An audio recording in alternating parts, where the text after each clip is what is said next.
Dans cette vidéo, nous allons parler de sauvegarde et restauration à partir d'une extension WordPress. Et l'extension que nous allons utiliser se nomme All-in-One WP Migration. C'est un plugin populaire et puissant pour créer des sauvegardes complètes de votre site internet. C'est-à-dire quoi? Vous aurez un seul fichier qui va vous permettre non seulement de sauvegarder votre site à un instant T et de pouvoir le restaurer au cas où il y a un problème. Donc pour pouvoir installer cette extension, on vient au niveau de extension, ajouter une extension. Ensuite, on va venir dans la barre de recherche des extensions, on va rechercher le plugin All-in-One WP Migration. Après ça, vous allez cliquer sur installer maintenant afin de pouvoir installer cette extension. Après avoir installé, nous allons cliquer sur le bouton activer. Après avoir activé cette extension, au niveau de la sidebar, je vais scroller. Vous allez voir un menu All-in-One WP Migration. Donc vous allez venir directement cliquer sur exporter pour lancer la sauvegarde. Vous allez cliquer sur exporter. Et ensuite, on va faire exporter vers. On a la possibilité soit d'exporter en tant que fichier qui sera téléchargeable, que nous allons stocker vers serveur FTP, Dropbox, Google Drive. Pour le plus simple, nous allons utiliser exporter vers fichier. Et je vais patienter le temps que le chargement se termine.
Ok, donc maintenant nous pouvons télécharger ce fichier de sauvegarde là.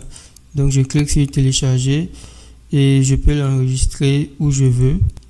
Bon, moi pour le moment je vais l'enregistrer dans le même répertoire où se trouve notre site internet. Voilà, donc je vais l'enregistrer juste ici. Ok, donc je patiente qu'il finisse de télécharger. Voilà, donc maintenant, lorsque il y aura un petit souci, on va venir au niveau de importer. Lorsqu'on aura un souci et qu'on va vouloir restaurer le site, donc on va venir au niveau de importer. Voilà, donc vous voyez un peu que le site faisait plus de 270 mots, alors qu'on nous dit le téléversement maximal du téléversement est de 40 mots. Donc lorsqu'on va vouloir restaurer le site, ça va pas passer. Donc je vais faire exprès de supprimer toutes les pages d'abord et puis on va voir comment restaurer le site. Donc je supprime carrément toutes les pages. Okay, désolé, j'ai mal fait. Je supprime carrément toutes les pages. Ok, maintenant que j'ai terminé la suppression, on va voir comment le site apparaît et vous allez voir que le site est très vilain à voir. Voilà, vu que j'ai tout supprimé, le site est vilain à voir. Il n'est pas comme d'habitude. Donc on va pas restaurer les éléments de la corbeille. Donc ce que je vais faire, on va maintenant voir comment uploader. Donc on vient sur All-in-One WP Migration. Donc vous venez sur importer. Et là, vous allez voir que vous ne pourriez pas importer des gros fichiers. Voilà, on nous dit que le téléversement maximum est de 40 mots. Donc, pour en savoir plus sur comment augmenter la taille maximum du téléversement, on va cliquer ici pour pouvoir lire l'article qui nous explique comment augmenter la taille. Donc la première chose, si je veux augmenter la taille, je vais devoir modifier le fichier .htaccess. Donc je vais au niveau du site où se trouve le site internet. Voilà, et je vais chercher le fichier .htaccess.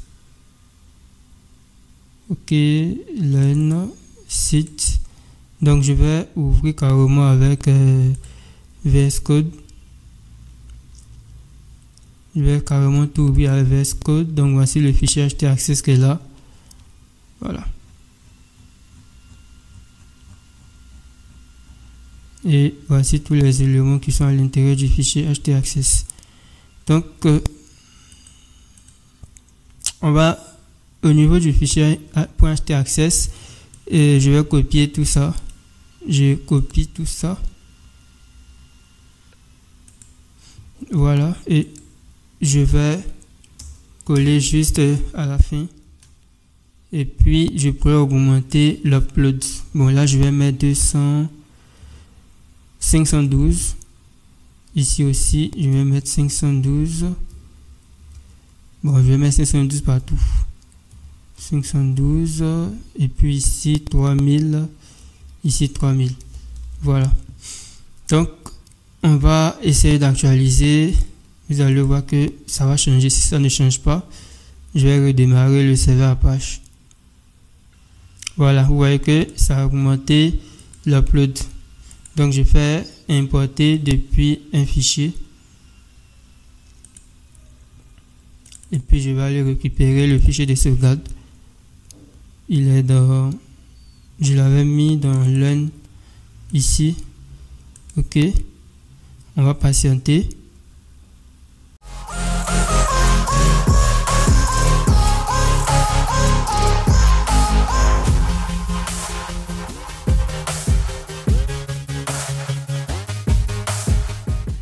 Là je vais continuer je vais cliquer sur le bouton continuer pour terminer, pour continuer l'importation. Donc là on va patienter un moment dès que pour que la récupération de la sauvegarde soit effectuée.